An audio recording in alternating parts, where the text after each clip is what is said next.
I was just enjoying a chocolate chip cookie with a glass of milk.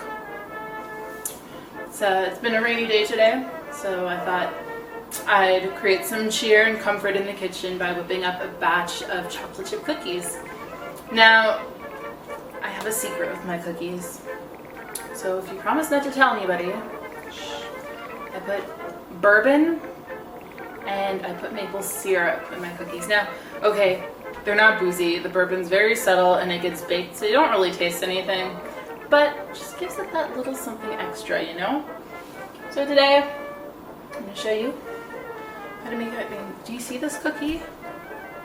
It's almost like a cake. It's definitely like a cake. It's moist and chewy. There's lots of chocolate chips. And they go great with a glass of milk. So, I'm gonna stop eating with my mouth full. And we're gonna get right to it. So let's cue the music, get into silent film mode, and let's get baking.